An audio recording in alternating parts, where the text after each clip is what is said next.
In session 4 is going to be Jatinder Singh Hundal.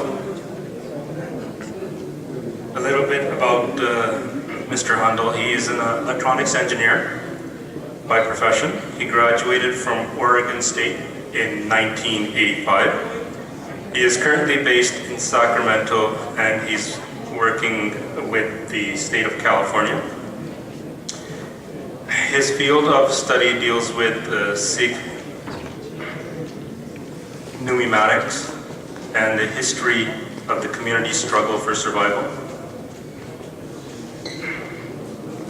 His articles on technical and community issues have appeared in international, technical, and academic publications.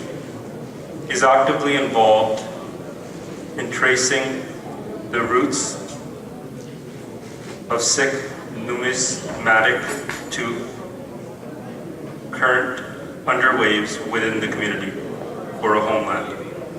He has been an active participant in community events since 1984 and is involved or aligned with organizations dedicated to bringing justice to communities' ill treatment. Jatinder Singh Hundal. I bring greetings. Greetings for the new Nanshahi year. The year of our Guru 545, which we celebrated 2 days ago. I bring greetings from Stockton, which is heart of California and home of the Gadar. The Gadar movement and Lala Hardayal. That is the topic of my discussion today. Why Hardayal? Because he has been associated with the Gadar movement by many who have provided no facts about it, but have put forward arguments that he was one of the organizers of it. We will focus especially on his life, his activities, and his ideology.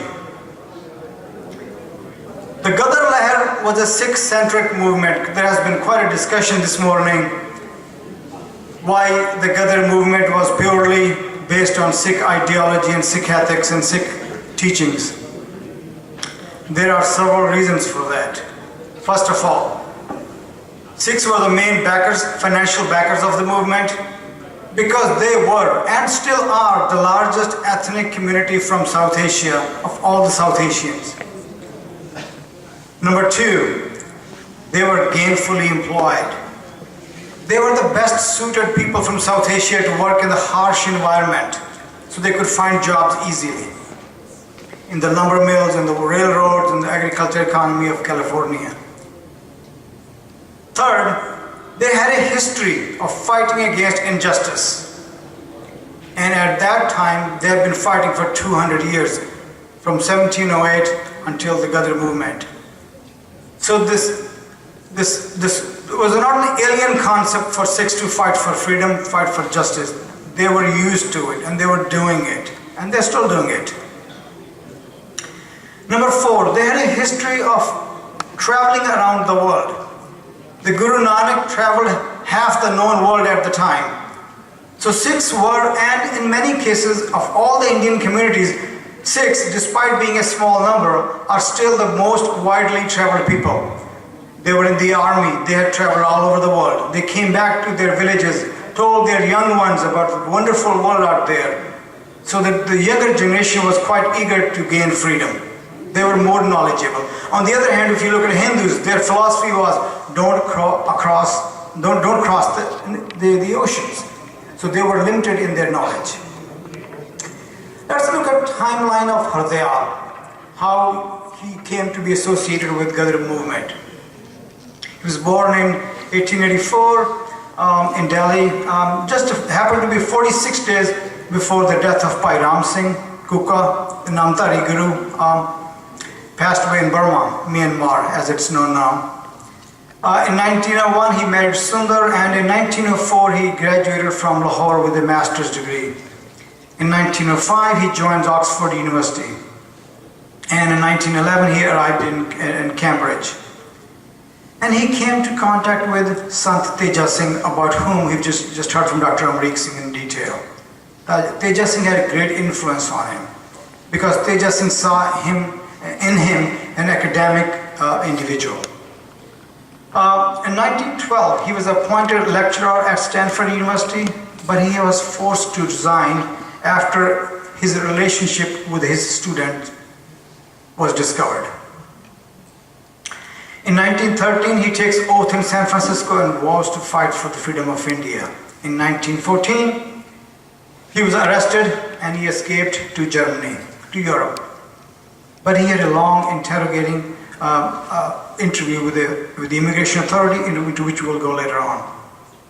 In 1926, he married Agda Eriksson in Sweden. This was his second wedding. He was already married in 1901. He married Sundar from Barnala. In 1927, he comes back to England after he was given an amnesty. And his life, and he died in Philadelphia while he was visiting the US. That's his brief life. His life can be divided into four different phases. First phase of his life was his work with the Sikhs in California, which was very short-lived, about 6 months. And his second phase is when he escaped to Europe after being arrested in 1914. And third phase of his life comes when he got married to Agda. He wanted to go back to England, and he supported the British Empire so he could be given amnesty. And he advocated the English rule in India, and then he applied for amnesty 4 different times. That was the third phase of his life. His fourth phase of life is more of an academic phase of his life. He studied Buddhism, and he was awarded a doctorate degree for that. He delivered lectures all over the UK and USA, and it was during one of his tour of USA that he died from a heart attack. Let's look at his activities. Phase 1. In July 1911, he published an article in the magazine called Modern Review from Calcutta, Kolkata as it's called today. Either way, you have to twist your tongue. He called Sikhs timid, shabby, and ignorant. That was his opinion of Sikhs. And that's in 1912, he worked with the Sikhs in Stockton, and he helped establish the Guru Gobind Singh Scholarship. And one of the 6 students who won the scholarship under this scholarship was his brother-in-law. I mean, we talk about nepotism. Bihari Lal, who played an important role later on. So his feeling was the Sikhs are timid, shabby, and ignorant, yet he's working with Sikhs to establish a chair, and then his brother-in-law is invited as part of that scholarship. 1912. He was appointed a lecturer at Stanford University. This was it was honorary. There was no financial gain for him. He wasn't paid for it. Yet it was still a position, a staff position at Stanford. And he developed a relationship with his student, and he also wrote some articles very critical of the American society, Western society in general, and which was not liked by the authorities at Stanford, and he was forced to resign. In 1913, he visits Portland. He sets up Hindi Association of Pacific Coast. This is while he's working with the Sikhs and the Khalsa Diwan Society of Pacific Coast in Stockton. And he also, he started in October 1913 an organization in San Francisco called the Fraternity of the Red Flag. Remember that. This fraternity is going to play a very important role for his arrest and deportation in his life. Number 5, I personally think many funds he collected from Stockton for setting up the Gadar movement, he's actually spent in Oregon to setting up the Hindi Association. Because the first paper of the issue of the Gadar, as Dr. Gurmil Singh Sidhu just mentioned before me, didn't start until November 1913. Because he had taken some of the money on to Oregon and set up a different organization. Now comes the phase 2 of his life. In on March 25th, he was arrested in San Francisco. And during the interrogation, he makes very derogatory comments about freedom fighters Madan Lal Tingra, especially, who was hanged in England. And he writes, "He was a morbid, melancholy, and indolent man, very susceptible to personal influence and very unbalanced, very vain and unwilling to exert himself for a successful career." That is my idea of him. That is how he described Madan Lal Tingra during his arrest. It's interesting to note that only a few years earlier, 5 years earlier, in 1909, in August 17, he praised him in the editorial of Bande Matram, that was published from Switzerland. And he writes about Madan Lal Tingra. Excuse me, my words are shifted because I worked on the PC and this is a Mac. Tingra has behaved at each stage of his trial like a hero of ancient times. He reminded us of the history of medieval Rajputs and Sikhs who loved death like a bride. England thinks she killed Tingra. In reality, he lives forever and has given death blow to English sovereignty in India. Just 5 years later, he has completely different opinion. He's about Tingra. That is kind of unbalanced mind Lala Hardayal had. He was arrested for the membership of, here's why he was arrested, excluded classes and anarchist for advocating the overthrow of the United States government by force. His files indicate he was arrested for trying to overthrow the US government. It makes no mention of him trying to overthrow the British rule in India. Interesting to note. The phase 3 of his activity. In 1914, he left the US. He went to Switzerland on a German passport. He visits Turkey, connects with other revolutionaries in Europe and Palestine and Babylonian area and Turkey in that area. But he leaves abruptly. He leaves them alone. And I'm still wondering why he just left without telling anybody. In 1914, it becomes clear why he left. He breaks away with the Indian National Committee in Berlin and criticized the work of Freedom of India. That's why he left abruptly, because he was no longer supporting the freedom of India. 1915 to 1918, he stays in Germany. He not only criticized INC, but the Germans as well. The people who gave him the passport and the money to survive, he criticizes them while living in them, within the society. In 1918, he left Germany and he moved to Sweden. And in 1918, he publishes an article in San Francisco and he criticizes Germans and Indian nationalists. That is the third phase of his life. Number 4 phase of his life starts with about 1919, somewhere there. And he requests amnesty from the British in February 19, and then March 24, and then again in March 1927. But he returns to England without giving the amnesty. He takes a risk. He comes back to England, he starts school. By then, the British knew he was no longer a threat, if he ever was. In 1930, he was completely cut off from the Indian community in England, and he lived a life of semi-isolation, mostly immersed in his academic field, study of Buddhism. Now, how is a revolutionary leader studying a pacifist theory of Buddhism? Clearly indicates he did not have the revolutionary inklings in his mind. He was a pacifist Buddhist looking for meditation in his life. He wasn't a revolutionary at all. On December 30, 1935, once again he requested amnesty from the British on the ground that he has lived in the UK and he has gone to school there and he graduated and earned his PhD. Actually, he never got the amnesty. He died in March 4, 1939 at the age of 54, shunned by Indians whom he betrayed, forgotten by his family he left in India, and mistrusted by the British who saw him as a confused and defeated enemy.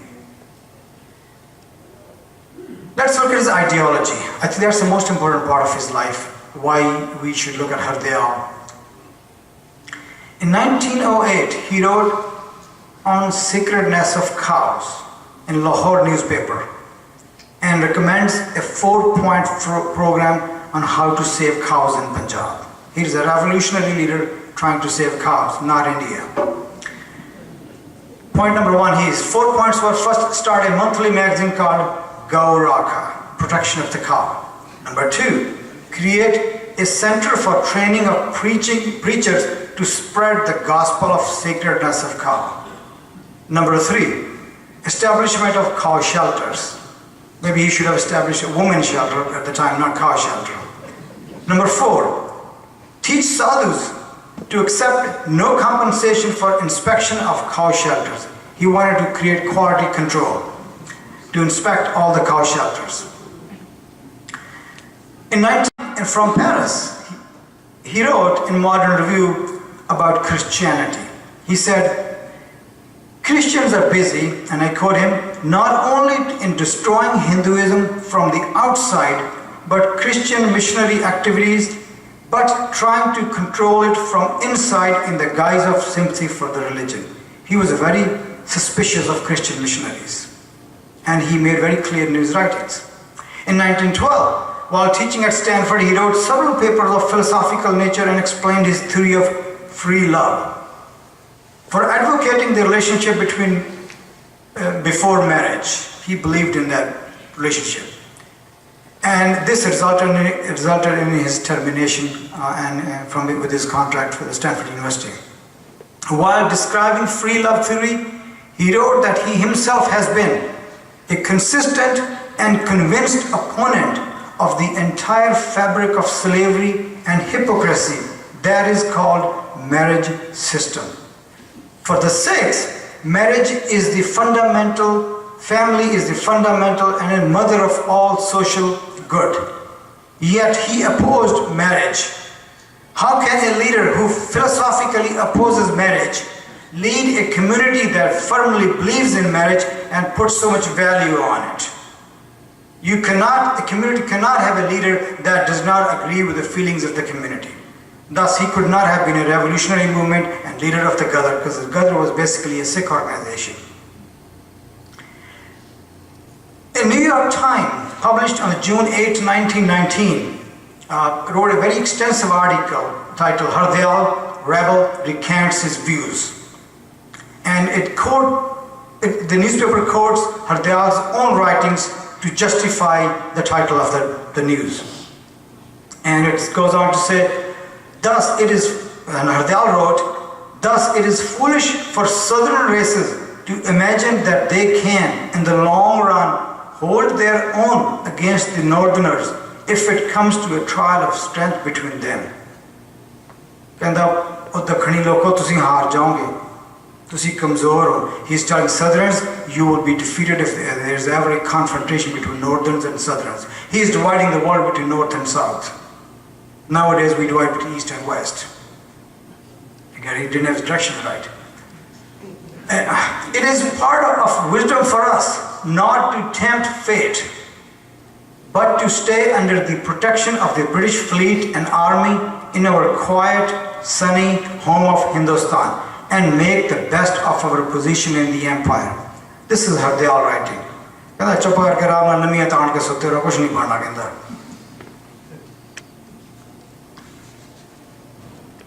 ਅੱਜ ਕੱਲ੍ਹ ਕਈ ਸਿੱਖ ਵੀ ਕਹਿੰਦੇ ਸੁੱਤੇ ਰਹੋ ਕਿਉਂ ਖਾਲਿਸਤਾਨ ਦਾ ਰੌਲਾ ਪਾਉਣੇ, ਕੁਛ ਨਹੀਂ ਬਣਨਾ. He was similar to them. And again Hardayal wrote, let us not jump out of the frying pan of the British imperialism into the fire of who knows what. He didn't know what was coming after the British. So he said, let's just stay here. This is just good enough. And again, I'm quoting Hardayal from the New York Times. The majority of the higher officials of the police department and all officers and generals in the army should be Englishmen or Europeans. I guess he didn't believe in English women, but he believed that English and Europeans should rule India. This is the New York Times, 1919, quoting Hardayal and his writings. Let's just look a little further on his ideology. In 1920, he published a book from London in which he supported the British Empire and occupation of India. And in the book, he defends the British Empire. And he says, we must now learn that England has a moral and historical mission in India. He calls the British rule moral and historical. I'm not sure which Veda he's referring to, but he thinks they have the right to stay there and rule India. And again, he writes about the stability of the empire. And he says the stability of the British Empire is a salient fact that emerges from the dust and smoke of the war. He's saying British Empire is here to stay forever. That is his quote from his book. And he predicts the eternity of the empire. आज भी कई लोग की कहते हैं ना जी ये राज हिंदुस्तान हिंदुओं का हमेशा ही रहना. He was predicting British Empire's eternity. And he writes, the British Empire is an institution that has come to stay. But only 27 years after he wrote this, the British were gone. How wrong he was in predicting their eternity. Let's continue looking at some of the more quotes from his ideology book. He believes that Indians are unable to establish and maintain a free country. सिखा तो राज नहीं जी होना आजकल भी लोग कहते हैं. He was saying Indians cannot rule themselves. Because he says, in this free national state, in this era of armed imperialism, they must live and die as friends and protege of the great powers. He said it is our destiny to be ruled by others. And he's supposed to be a revolutionary leader. Rather than ruled by Germans and Japanese, he prefers Indians to be slaves of the British or French, whom he prefers 1,000 times. French and English imperialism is 1,000 times preferable to German or Japanese imperialism. I guess there was no Russian imperialism at the time.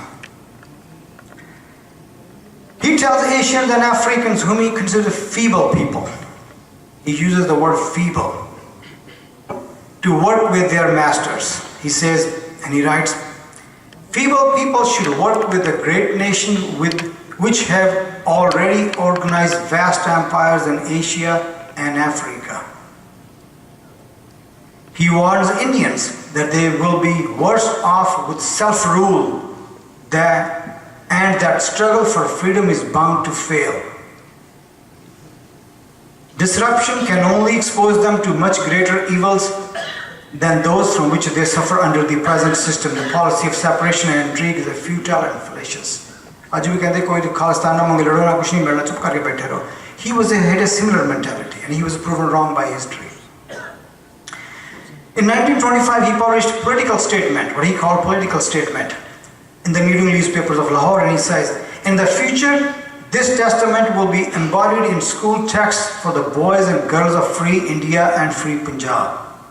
He distinguishes between India and Punjab. He didn't say in India, he says India and Punjab. So even he saw Punjab separate from India.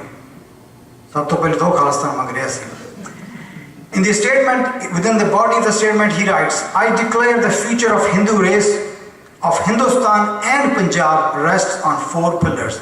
That's his quotation. And then he goes into 4 pillars of Hinduism.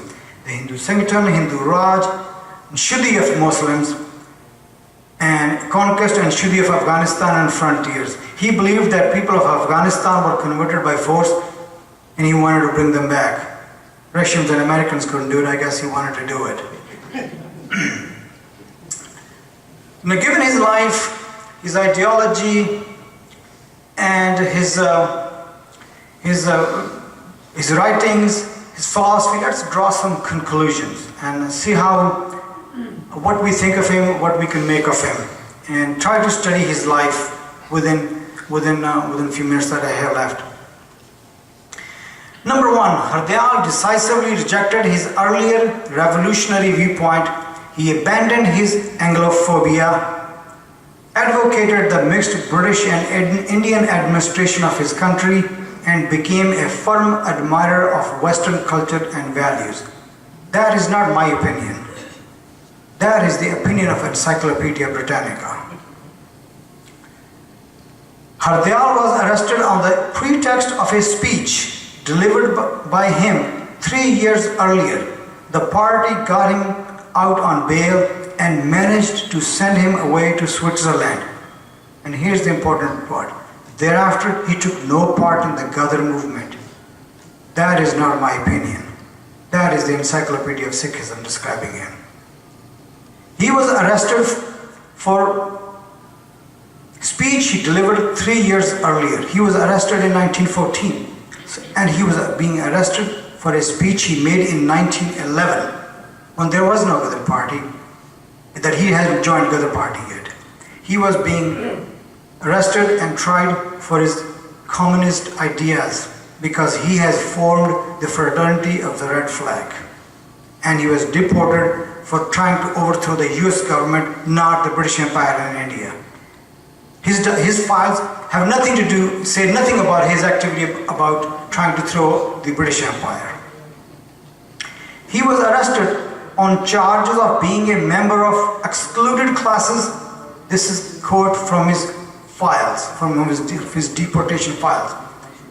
For being member of excluded classes and anarchist who, for advocating the overthrow of the United States government by force. A Gadar revolutionary he was supposed to be. He was not arrested for it. He was not deported for it. He was not tried for it. And he advocated non-violent. He wanted the world for meditation, not revolution.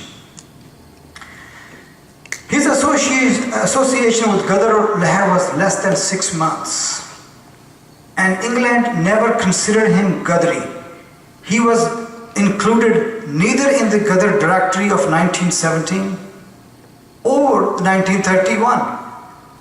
He was not included in the list of those who were tried during the Lahore conspiracy case. If he was a Gadar leader, his name should have been one of those who were tried for the Gadar conspiracy trial. His name did not appear there. And Dr. Johnston this morning showed the Gadar directory. His name is not in there. And even though he was alive during the publication of the 1917 and 1931 edition, yet his name does not appear there. He applied for amnesty, not once, but 4 separate times. February 1919, March 1924, March 1927, and finally December 30th, 1935. He was never given amnesty. He never was given amnesty. He was allowed, he received a letter few days before he died that he could go to India, yet the letter does not make mention that you have amnesty. He lived his life as a defeated soul, unlike the Gadari Babas who continued to fight against all odds and all their lives. None of the Gadaris requested amnesty or applied for amnesty. He did. His interest lay more on propagating and protecting Hinduism rather than fight for freedom of India. There's nothing wrong with propagating and protecting Hinduism. He was a Hindu, he has every right to do it. Yet, to label him a revolutionary leader of the Gadar movement, despite his propagating and advocating Hinduism, is wrong. He was not a Gadari. He was a Safari, a wanderer. He wandered in and out of the Gadar Lehar. He didn't leave any marks behind. He didn't leave any influences behind. Yet he continued to be labeled as a revolutionary leader. I want to thank you very much to all of you for listening to me and giving me the opportunity to come talk to you. Vaheguru Ji Ka Khalsa, Vaheguru Ji Ki